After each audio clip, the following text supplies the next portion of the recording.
Shalom, nous allons étudier le Daf Lamed Tet dans Masechet Avodah Zarah et nous reprenons Daf Lamed Chet Amud Bet, 3 lignes avant la fin. Donc Vashim Shedarkan la tête et Tra Yain, Chomet et les Vashim, donc tout ce qui est saumure dans lesquelles on a l'habitude de mettre du vin ou du vinaigre de vin, sont interdits.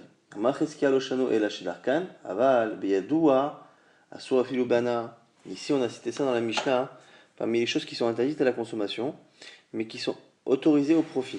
Et donc la Braïta ici précise, c'est Chizkia qui précise, qu'il est évident que ça n'est autorisé au profit que quand c'est quelque chose qui est présumé, simplement présumé qu'on a mis dedans du vin. Mais si on sait qu'on a mis du vin, c'est différent. Donc quand ça n'est que présumé, que l'on craint fortement à ce moment-là, c'est Assour Be'achila, mais c'est autorisé Be'ana au profit. Si par contre c'est Yadoua, c'est certain, c'est sûr que il y a du vin à ce moment-là, ça sourd bana. Maïshna, Mimourias, des shawar banan bana. Là, on m'a dit alors pourquoi c'est différent de Mourias.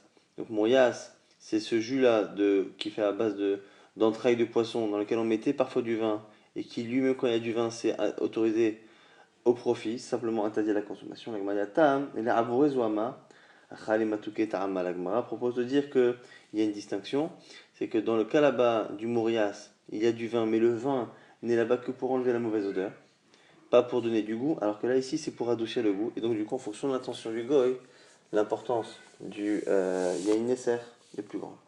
Rabbi Yochanan nous dit à Filou, il y a doua anamimuta.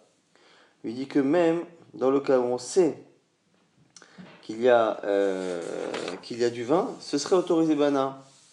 On va dire Maïshna, Mimorias le Rabbi Meir. Comment comprendre selon Rabbi Meir qui dit que Morias c'est sur bana, selon Rabbi Meir, encore une fois, pas selon Rabbanan. Comment lui comprendrait cela à ce moment-là? Si Morias c'est sur bana, comment comprendre ce qu'ici sera autorisé? La Gemara dit bana pourquoi? Parce que Ata Yedia Mamasho, Acha Lo Yedia Mamashan. Dans un cas, on a vraiment la notion de ce qu'il y a dedans, c'est-à-dire qu'on voit vraiment le liquide. C'est-à-dire dans le Morias, il y a une autre rigueur, c'est qu'on voit le liquide et donc on sait qu'il y a du vin dedans. Alors que dans les saumures, finalement le liquide s'intègre dans les légumes et à la fin quand on mange le légume, on ne voit pas les liquides. Ni le liquide autorisé, ni le liquide interdit. Donc du coup, c'est pour ça que selon Rabbi on ferait une distinction. Donc, selon Rabbanan et selon Chizkia, selon Rabbanan et selon Chizkia, enfin et sur la première version plutôt de Chizkia, on dira que Mourias c'est autorisé au profit, mais pas Vashim lorsqu'on sait qu'il y avait dedans du vin. Quelle est la raison? C'est parce que dans le cas de Mourias, c'est simplement pour enlever la mauvaise odeur, alors que dans le cas de Vashim, c'est pour donner du goût. Et ce qui expliquerait que ce soit plus strict.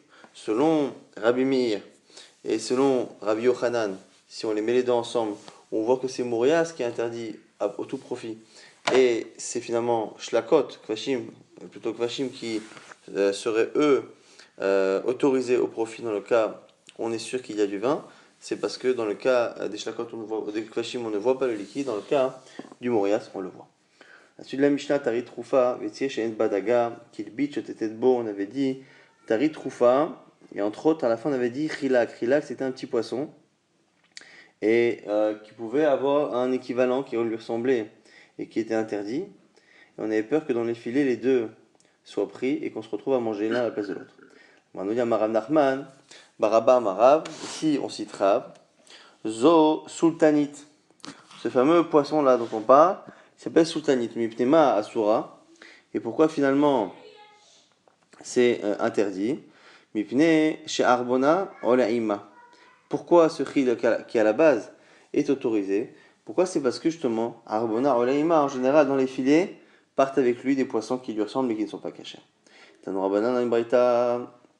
Elno Arshav, Verti Legadel, le Acharzman.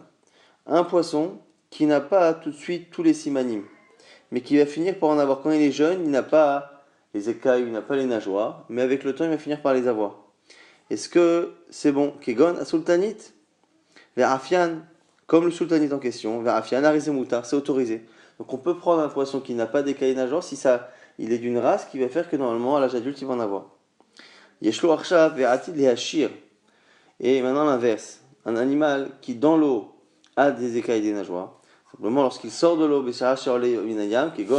on cite des exemples ici, Akunas, Vafunas, Visiftias, ve Arsiftias, ve encore Atunas. Bon, on a comme ça des noms qui se ressemblent. Tout cela aussi, c'est Moutar. Après Rabbi Abaou Bekesare, Rabbi Abaou un jour a fait une dracha et il a fait en sorte qu'elle soit connue dans la ville de Césarée. Il dit qu'il y avait Dagim, les entrailles de poisson, Baran et les œufs de poisson. Nikachin Mikol Adam peuvent être achetés de tout le monde. Pourquoi? Mi Filousa ve Aspamia, parce qu'ils viennent des régions qui s'appellent Filousa et Aspamia, dans lesquelles il n'y a pas en général de poissons impurs qui a tendance à donner des paires d'œufs. Qui Adam Arabaye, comme a dit Abaye, Aït Sachanta, des Bav Nahara, Sharia.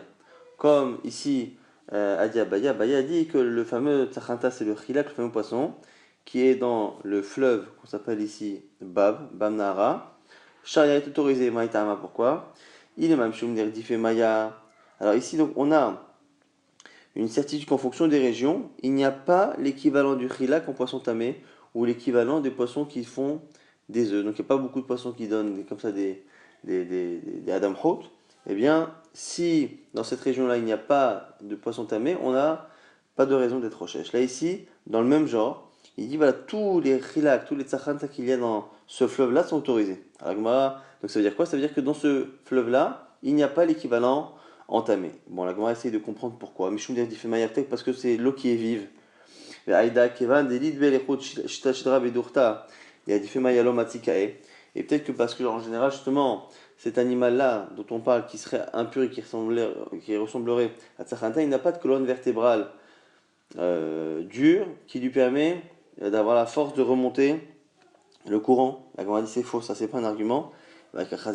Parce qu'on voit parfois des animaux de ce type comme des anguilles ou des choses comme ça, qui peuvent finalement remonter et se promener dans un fleuve. Donc du coup, c'est pas quelque chose de certain au passage. Il faut savoir que ça semble ici être un troisième siman, que finalement le fait d'avoir une colonne vertébrale ou pas. En tout cas, il faudrait voir si c'est un siman réel ou si c'est juste que c'est l'habitude en général des poissons tamés de ne pas en avoir. Et là, Mishum, Demnichemaya, on dit peut-être parce que c'est un fleuve spécial dont les eaux sont salées. Et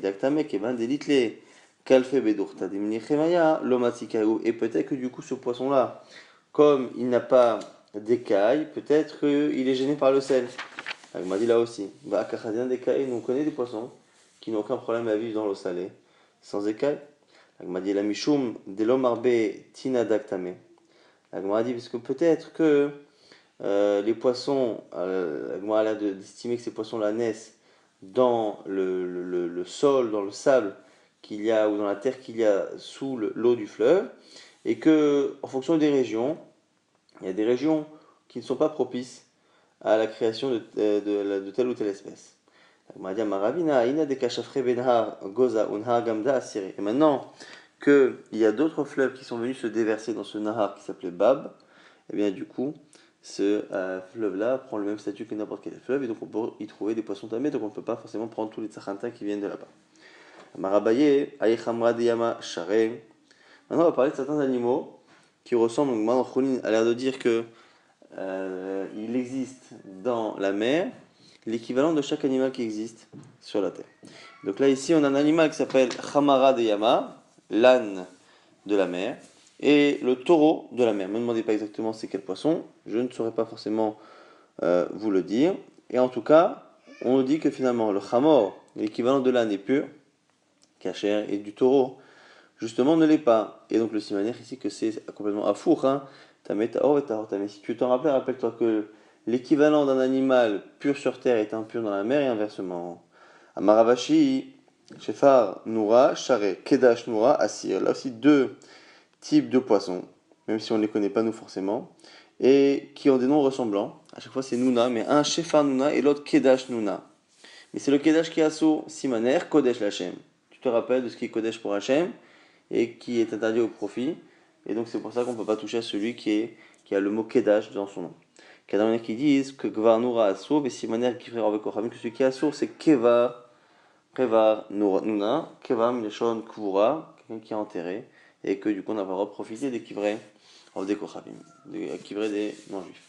Rabbi Akiva, Ikla, les Ginzak, encore une fois, l'histoire de Rabbi Akiva qui arrivait à Ginzak, la ville où il n'avait pas réussi à répondre à 3 questions, avec tous les Kameha ou Nuna, il avait damé les Chipusha. On lui a amené un poisson qui s'appelait Nuna, qui ressemblait à Chipusha. Et Khipusha, c'est un poisson qui est tamé, donc on ne savait pas comment faire, on lui a demandé la réponse.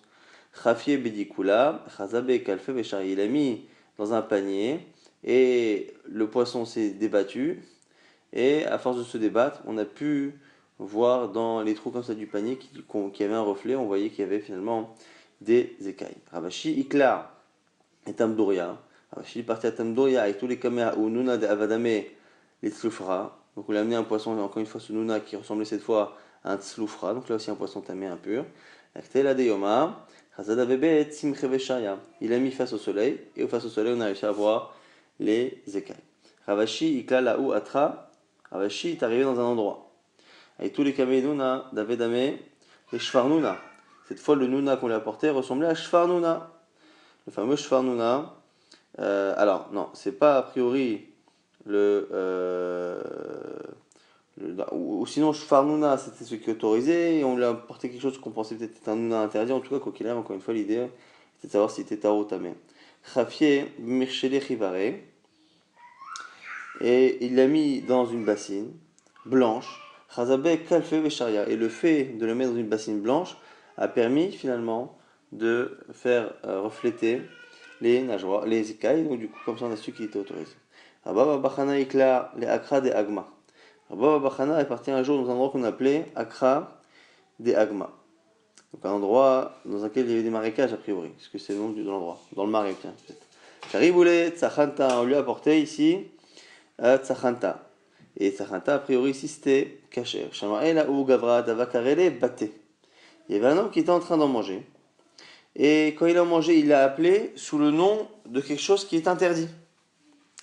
Mais en pensant évidemment que c'était autorisé, mais il a utilisé le nom de l'animal qui ressemble et qui est interdit.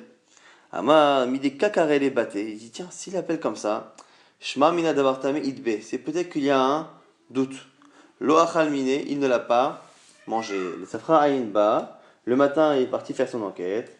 Ashkarbe davartame, il a trouvé effectivement qu'il y avait quelque chose qui était problématique, soit avec le poisson, soit dans ce qui était cuit avec, carré anafché. Et il a dit, en parlant de lui-même, Lo yeune la tzadik kol aven. Il n'arrivera à rien au tzadik kol aven. Alors c'est un principe qu'on retrouve au début de Masechet Cholin avec Rabbi Meir. On dit là-bas que un tzadik, Hachem fait en sorte qu'il ne faute pas. Et encore plus, on nous dit là-bas, Tosot, que Tosot pose la question, dit mais c'est faux. Parfois les tzadikim se trompent et font des erreurs, mais c'est spécialement par rapport à la nourriture parce que c'est quelque chose de mégouné, de honteux qu'un tzadik se retrouve à manger du pakacher. Donc ici, il y a, ça ne veut pas dire qu'alachiquement vraiment il y a un problème, simplement.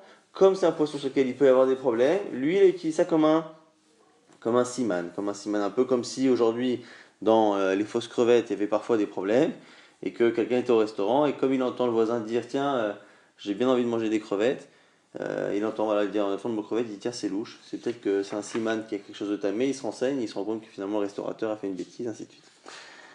À Koresh el Chitit, on avait dit on n'avait pas le droit d'acheter chez les Goïm, c'était à Soubachila Valobana.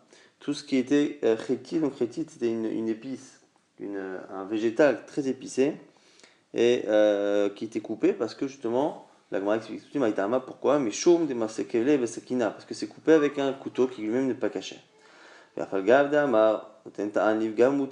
et même si c'est notre Nivga, non, parce qu'on dit encore une fois que les Kelim des œuvres de Kochavim, normalement son stam, Laben et Yoman, a priori, ont été utilisés il y a plus de 24 heures, et donc le goût est abîmé, et donc c'est pas assaut.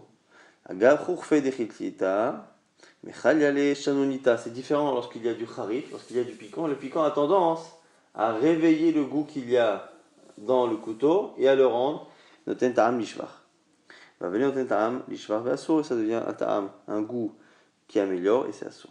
Abdel Rabbi Levi, maintenant quelques histoires. Le serviteur de Rabbi Levi, Kazin Chitita, Kinach Nafshe de Rabbi Levi. Il a remplacé Rabbi Levi, son maître, c'était lui qui vendait donc du Chitita caché, et lui il l'a remplacé quand il est mort. À tous les camés de Rabbi Yochanan, il est parti voir Rabbi Yochanan. Ils lui ont dit où les mizan est-ce qu'on peut lui acheter? Est-ce qu'il a encore l'ashgacha? Amarleo, il leur a dit Avdo shel chaver, areu ke chaver. Chaver, c'est un juif qui est digne de confiance. Et il dit si c'est un juif qui a toujours été digne de confiance, qui est pratiquant, qui est shomer Torah mitzvot, qui est neeman, qui est digne de confiance par rapport à ça, la chot là, son serviteur a le même statut que lui, et donc du coup, peut acheter chez lui. Avuna bar minyomi, Zavan Treta Meiche de Bete. Ravuna Bar Minyomi a acheté le Techelet pour le tzitzit de la femme de Rav Amram Chassida. Donc Rav Amram qu'on appelle le Chassid. Sa femme vendait du Techelet. Techelet, c'est le colorant qui permet de colorer le fil du tzitzit comme c'est marqué. Il y en a un qui doit être coloré en couleur Techelet. Le Techelet se fait avec le chilazor, donc un animal qui est très très rare à trouver dans la mer. Et les gens malhonnêtes le font à partir d'une couleur végétale qui sort une couleur comme ça indigo et qui permet finalement de tromper les gens. La question ici, c'est est-ce qu'on peut faire confiance à la femme de quelqu'un comme on ferait confiance à son mari. Et son mari, c'est vraiment chassida, c'est pas n'importe qui. Tel que de Rav Yosef, on est parti voir Rav Yosef. Lo avabide, Rav Yosef ne savait pas quoi répondre. Bagabé. Alors encore une fois, peut-être que dans le cas de Rav Amram Chassida, il était peut-être évident qu'on pouvait lui faire confiance. La question c'est est-ce que on peut transposer ça ailleurs. Rav Amram Chassida, peut-être qu'il est tellement sadique que c'est évident que sa femme elle est née Ménet, mais la question c'est est-ce que quelqu'un qui est né Eman, sa femme l'est toujours. Bagabé, Hanan Chayata. Il y a Hanan le couturier qui est parti là-bas, il a dit Yosef, Anya Menale.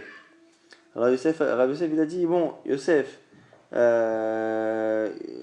parle de lui-même à la troisième personne. Yosef n'a pas de réponse à ta question de lui-même. Mais j'ai une histoire. Bedidia Avouda. Pourquoi donner Techelta Meache Devete Achua de Rabbi Chia Barba. Moi j'ai acheté le Techelet de la femme du frère de Rabbi Chia Barba. Et je suis parti poser la question à Rav Matna.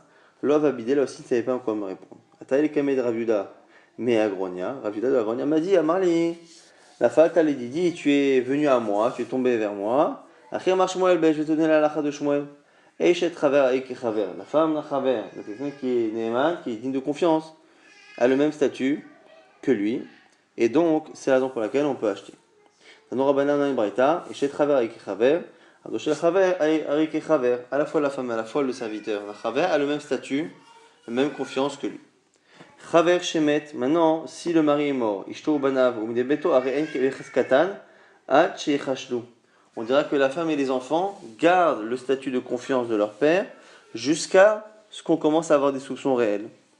Vechen Chatsa Shemochim Bat Techelet, Ari Becheskata, Acheti Paset. Pareil, il y a un endroit, une cour, une résidence dans laquelle on a l'habitude de vendre du Techelet. Un marché, par exemple, on vend des loulavim, ainsi de suite. Tant qu'il n'y a pas de problème, on part du principe qu'il reste caché jusqu'à un chétif passel que on se rend compte qu'il y a vraiment un problème. Là, c'est encore plus grand qu'un crachat, c'est un psoul. Maintenant, une femme qui était mariée avec un ignorant, qui lui-même n'est pas digne de confiance pour cela, et donc la femme non plus, qui se marie maintenant avec un chaver. Ou pareil, la fille d'un ignorant, qui se marie avec un homme digne de confiance. Pareil pour un évêque qui passe un maret à un chaver. Il faut qu'on attende de voir que leur comportement montre qu'ils ont pris l'habitude de la chaverout. Avaléché travers, mais l'inverse. Shiniset la amaret. Vechen bito shel chaver, shiniset la amaret. Vechen ado shel chaver, shinka la amaret. Mais une femme qui passe de son père ou d'un premier mari à un mari chaver, qui était amaret les deux, et maintenant chaver, ou un serviteur qui passe d'un maître amaret à un maître chaver, la mekabel dirait chaverout et chatrila. D'abord chaver après amaret. On n'a pas besoin de confirmer qu'ils restent comme ils sont, a priori, comme ils sont selon Rabbi Meir. Rabbi Yehuda n'est pas d'accord, il dit non, il faut aussi qu'ils nous montrent qu'ils vont continuer à se comporter comme ça. Et Rabbi Shimon ben Elazar le confirme, parce qu'il disait Rabbi Shimon ben Elazar, Omer, nous on a l'histoire d'une femme, elle était mariée avec un chaver, et c'est elle qui lui plaçait les tefilines le matin, qui gardait toute la journée, donc elle lui plaçait, elle lui replaçait les tefilines. Donc c'était une tzadéket a priori, non? C'est la moches, elle s'est mariée après avec un moches. Moches, c'était des gens qui prenaient les impôts, qui prélevaient les impôts, mais ils avaient une réputation d'être plus ou moins voleurs parce qu'ils abusaient du droit que le roi leur donnait d'aller prélever les impôts. C'était des huissiers un peu malhonnêtes, souvent. Et c'était elle qui lui attachait sur le bras l'insigne qui prouvait qu'il pouvait aller prendre justement les impôts de manière plus ou moins abusive. Et donc du coup on voit qu'elle n'a eu aucun problème à passer de l'un à l'autre. Et donc du coup il faut qu'elle nous prouve quand elle s'est mariée avec un travers qu'elle est restée chez travers dans l'idée, même si maintenant elle est mariée avec un hamaret ou avec quelqu'un qui est peut-être malhonnête. Amarav Rav nous dit maintenant Chavit Asso bechotam echad, champag, muta bechotam echad. Ici, ce sont les rachetevot, les initiales d'aliments. Voici les aliments qui sont interdits si ils sont dans les mains d'un Rav Kochavim et qu'il n'y a qu'un seul seau dessus, qu'une seule fermeture, et qu'il en faut deux.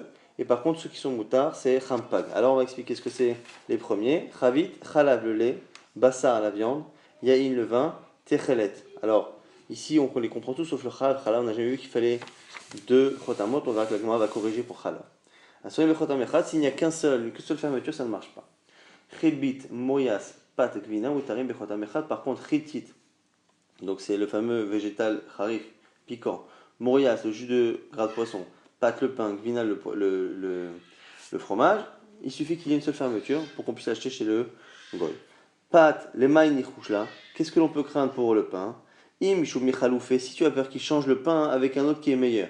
Il a le pain qui était fait par un juif et il est vendu maintenant dans une boulangerie non juive. Le pain, je sais pas, le pain chartraiteur qui est vendu chez un traiteur, chez un boulanger non juif. Pourquoi il va le changer? Si parce qu'il veut prendre le pain juif qui est plus frais que le sien et donner un qui est moins frais, on va s'en rendre compte. Et s'il change un pain de blé pour l'orge parce que ça l'arrange, ben là aussi, on va le voir. Si c'est pour changer le même, à ce moment-là, pourquoi va-t-il se prendre la tête à changer un pain qui a la même qualité, la même fraîcheur et la même farine, si finalement il est obligé d'enlever un chotam, d'enlever une fermeture et de la recréer d'ailleurs. Donc ça suffit qu'il y ait ce chotam là pour qu'il n'ait pas d'intérêt à le faire et qu'il ne le fera pas. Rav, Maïshna Gvina, de l'Otach Mouzaïef, Chalav Nami, l'Otach Mouzaïef. Alors, on se pose la question pour le lait, le fromage. Dans cette version-là, pour l'instant, on a mis Chavit dans ceux qui sont interdits, Bechotam Echad. Chavit, c'était Chalav le premier mot. Chalav, il faut deux chotamot, deux fermetures. Alors que Gvina, le fromage, non. La Gemara se pose la question, c'est bizarre. Pourquoi on craint tant que ça qu'il change pour le lait et pas pour le Gvina? A priori, c'est les mêmes logiques. La Gemara d'Amaramatna, a pik Halav, et rien Chatichat. Dag she'en ba siman. Enlève le mot chalav et le chet, c'est pas un siman de chalav, c'est un siman de chatichat dag she'en ba siman. C'est un morceau de poisson dans lequel on n'a pas le siman qui montre qu'il avait des écailles des nageoires. On m'a dit mais si c'est ça, chavit, il y a donc chatichat dag et bassa, c'est la viande mais c'est pareil finalement. La viande et le poisson c'est la même chose. À partir du moment où tu as un morceau de chair et que finalement tu n'as pas le signe que ça a été cachère, c'est la même chose. Donc pourquoi faire deux catégories pour finalement la viande et le poisson? Alors d'une certaine manière, parfois on peut dire viande pour les deux, c'est-à-dire c'est de la chair. La Gemara nous dit très gamné bassa. Tu as raison, mais on a cité les deux parce que ça reste quand même deux catégories qui souvent sont citées différemment. Autre version, Shmuel Omer, Beit Asur, Bechotam Echad, et Mahag Muta, Bechotam Echad. Une autre liste, légèrement différente. La première, justement, qui est citée, c'est Bet, Yud, Tav, c'est comme Chavit, sauf qu'il n'y a plus la chet, on a enlevé le chet, comme ça, ni Chalav, ni Chatichad Dag. Et on est réglé. Pourquoi? Parce que Basayain Techelet, c'est justement la viande, le vin et Techelet, le fil à Techelet. Assoy Bechotam Echad, c'est interdit s'il n'y a qu'une seule fermeture. Bon, Yasreti de Gvina, Mutarim Bechotam Echad. Shmuel Chatichad Dag, Shein Basiman, Ainu Basa. Pourquoi il a enlevé le chet? Parce que pour lui, le poisson, c'est comme la viande. On n'a pas besoin de faire deux catégories pour quelque chose qui finalement a la même logique. Autre braïta, tanora banan, en lokrin, yemah mahag be Souria. On ne peut pas acheter dans Souria, même à des juifs, yemah et mahag. Pourquoi? Lo yain, donc yemah, c'est le vin, lo mourias, les kervé dagim, velo chalav, le lait, velo melach, salkundrit, le sel, salkundrit qu'on verra dans quelques instants, velo chetit et pas l'épice chetit, velo kvina et pas du fromage. Et là, minamumche, on peut l'acheter d'un professionnel. Et autre exception, si on est invité chez quelqu'un qui nous donne à manger, on peut manger. C'est allé la Rabbi Yoshua ben Levi, ça confirme ce que dit Rabbi Yoshua ben Levi, d'Amar Rabbi Yoshua ben Levi, chez Galo balabait, le beto muta, que parfois, quand quelqu'un nous invite à la maison ou nous envoie à la maison quelque chose, c'est autorisé. Maïtama, pourquoi? Balabait lo shavik et tera vachal isura, vechim shadale, mi maïda achim shadale.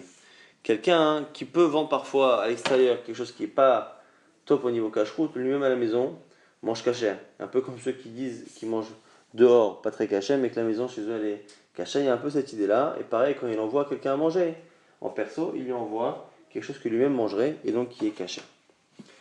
Melar Salkundrit, le fameux Melar Salkundrit, c'est quoi? Ma Melar Salkundrit, Amaravuda Mashmoel, Melar Shekol Salkundri Romi, Ochlim Otam. C'est le pain que tous les boulangers de Rome mangent. Le sel, excuse-moi. Le sel. On a 12 avis ici. Rabbi Meir dit que le sel, lorsqu'il est foncé, ce Melar Salkundrit, c'est là qu'il est assourd. Quand il est noir ou foncé, il est assourd. Quand il est blanc, il est autorisé. Alors, on a ici Rabbi Uda qui dit l'inverse. Levana Asura, c'est le blanc qui est assourd. Shrora, quand c'est foncé, c'est autorisé. Rabbi Uda ben Gamiel, Mishum Rabbi Chanina ben Gamiel. Ici, on a les enfants de Rabbi ben Gamiel qui disent on ne va pas faire de jaloux. Zovezo Asura, les deux sont interdits. Amarava Bachana Rabbi Yochanan, Romer Levana Asura, qui veut Dagim Levanim Tmeim Moravimba. Celui qui dit que c'est le blanc qui est interdit, c'est parce qu'il pense que les entrailles de poisson tamé, interdit que l'on met pour parfumer le sel, ce sont des poissons dont la graisse est blanche. Celui qui dit que c'est le noir, il dit Romer Shrora Asura, qui veut Dagim Shrora Tmeim Moravimba. Il pense que c'est au contraire en général des noirs que l'on met dedans, des graisses de poisson tamé mais noires. Foncé. Celui qui dit que les deux sont interdits, c'est parce que souvent on a tendance à mélanger un peu tout ça et donc finalement on a une crainte.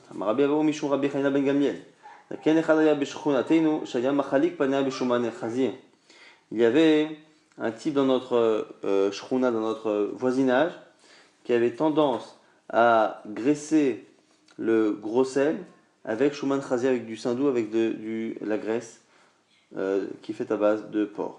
Re'elu asurim. On avait dit que tout ce qui était dans la Mishnah, le lait, ainsi de suite, c'était pas surbana, pas interdit à tout profit, c'est simplement la consommation. Pourquoi on répète à la fin? Une fois qu'on a dit voici ce qui est interdit à la consommation et pas à la hana, on fait la liste et à la fin on dit ce qu'on a dit c'était asur que ba'achila pas bana. Mais merci, c'est comme ça que tu me l'as annoncé au départ. Pourquoi une fois qu'on a annoncé une liste et qu'on l'a cité, pourquoi à la fin répéter ce que c'était? C'est pour exclure quelque chose. Selon Cheska, comme on le cite au début du DAF, c'est pour exclure le cas où on sait qu'il y a quelque chose. Donc, quand est-ce que c'est autorisé Ba'ana'a? C'est quand on a peur qu'il y ait du lait tamé, qu'on a peur qu'il y ait du vin dans les choses. Et donc, si on sait par contre, c'est interdit Ba'ana'a ou le Rabbi Yochanan, pour le Rabbi Yochanan, les Maote Moria, Sogvina, Betunyaki, ou Stama, Kerabimir. C'est pour exclure, selon Rabbi Yochanan, qui dit que même s'il y a doigt, ce sera toujours mutar. C'est pour exclure le mourias et le gvina. Donc le gvina de Betunyaki, le mourias selon la chita de Rabbi Meir qui lui dira que c'est interdit Behana. Nouvelle Mishnah, Ve'elu mutarim ba'achila. Voici ce qui est même consommable. Chalash chalabo bet kochavim Israël ro'ehu.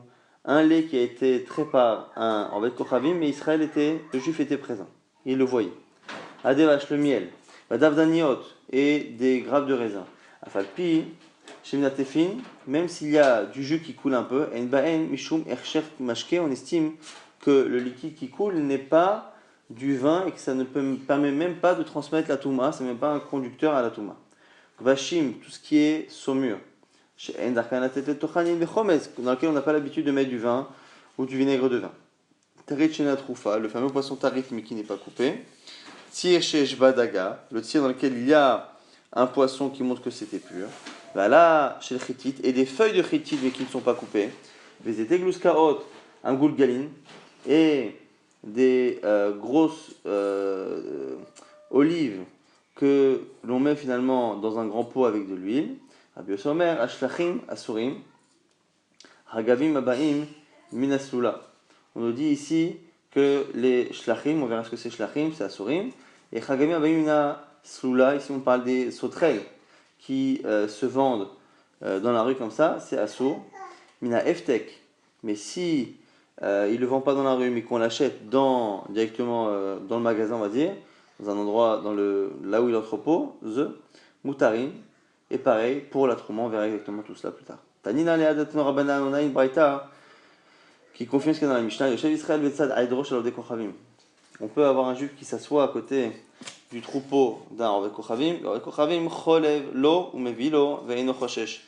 Et le Oved Kochavim peut traire les vaches et lui apporter le lait à boire.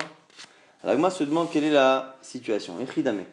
S'il n'y a aucun animal impur dans le troupeau. À l'époque, encore une fois, c'est pas comme aujourd'hui où il y a des machines et tout. Il y a un troupeau, on est en pleine campagne. Il y a un troupeau s'il n'y a pas une truie qui est dans le coin, le type, même si on ne le regarde pas, on ferme les yeux pendant 5 minutes, il ne peut rien se passer a priori. Pshita, alors il dit, attends, et si par contre il y a une truie ou un animal tamé avec du lait dans le troupeau, là normalement, même si je suis à côté, imagine à un moment donné je ne le regarde pas, peut-être qu'il pourrait mettre le lait chazir. La Gemara dit, alors là, des cas d'avoir tamé. Non, non, il y a un animal tamé dedans. Effectivement, quand je suis là, je le vois, quand je ne suis pas là, je ne le vois pas. Alors quoi? Tu aurais pu penser que du coup, quand je tourne la tête et que je m'absente 5 minutes, il va finalement mélanger. On apprend ici, puisque quand il est là, il le voit, mais même quand il n'est pas là, il y a une sorte de crainte, il a une crainte du juif et il ne fera pas de problème. Il va dévache le miel. Évidemment que le miel c'est autorisé. Quel est le problème éventuel? Si tu as peur qu'on mélange autre chose, il sera salé, ça abîme le miel. Même si aujourd'hui on a du miel de tous les goûts. Si c'est parce que ça a été cuit par un goy, et dans tous les cas le miel c'est mangé à cru, donc là ici on parle d'un miel qui était cuit. Mais si tu veux dire que c'est à cause de ce qu'il y a dans les parois des marmites des goïms, c'est a priori ça a dépassé 24 heures, et donc du coup c'est un ta'am qui a un goût qui est abîmé, et donc c'est quelque chose qui est moutar. Et donc c'est pour ça que c'est autorisé. On a dit le liquide qu'il y a sur les grappes de raisin, c'est pas considéré comme étant ercher mashke, c'est pas un conducteur à la touma comme le vrai jus de raisin. On m'a dit on objecte à boïsa legat, celui qui écrase les raisins. Il est l'omer, le urchar, dès que du liquide sort, on dit que ce liquide-là, c'est un liquide qui est marché. Selon Beth Shammai, Beth Hillel disait non, mais à la fin Beth Hillel a accepté l'idée de Beth Shammai, il est les Shammai. Puisque Hillel à la fin a été d'accord avec Shammai, et il est les Shammai qui disent tous les deux que le raisin qui sort, le jus de raisin qui sort du raisin, c'est Ercher Touma. Alors pourquoi ici on a dit différemment? La Gemara dit Atam kaba'el et mashke, achalo kaba'el et mashke, ça dépend de l'intention. Lorsque je suis en train de vouloir presser pour faire du vin, eh bien, dès le début, les premières gouttes qui sortent, c'est déjà du jus de raisin ou du vin. Dans le cas où je veux consommer une grappe de raisin, ça reste un aliment solide, et donc, même le liquide qui en sort a le même statut que le raisin, et donc n'est pas considéré comme étant un jus de raisin. Tarish et Natroufa, on avait dit le poisson qui n'est pas coupé. Ça nous ramène dans une braïta qui dit Ezoi Tarish et Natroufa, c'est quoi Tarit qui n'est pas coupé? Kol Sherosh Veshidra Nikar, tant qu'on voit la tête et l'arête centrale. Ve'e Zotsi et Shesh Badaga, c'est quoi tsir dans lequel il y a le poisson? Kol Shekilbit Achat Oshte Kilbiot, lorsqu'il y a un ou deux kilbiot qui traînent dans le jus de poisson. Shotototbo qui, on va dire, qui flotte dessus. L'agma dit, attends, je comprends pas. Ashta kilbit achat, amar chare, shte kilbiot, mi bayal. L'agma dit, je comprends pas. Si déjà, quand il y a un, c'est bon, quand il y a deux, encore plus. L'agma dit, dans l'okashia, kan beftuchot, kan bestumot, ça dépend si le contenant est ouvert ou fermé. Si le contenant est ouvert, eh bien, il en faut deux. Si le contenant est fermé, un seul suffit. Si il est ouvert, on a peur que le poisson il peut être rajouté après, qu'il ait pu tomber dedans, qu'il ait été rajouté après. Donc c'est pour ça qu'il en faut deux pour être certain que le jus provient bien du même type de poisson. Si par contre il est fermé, un seul est suffisant.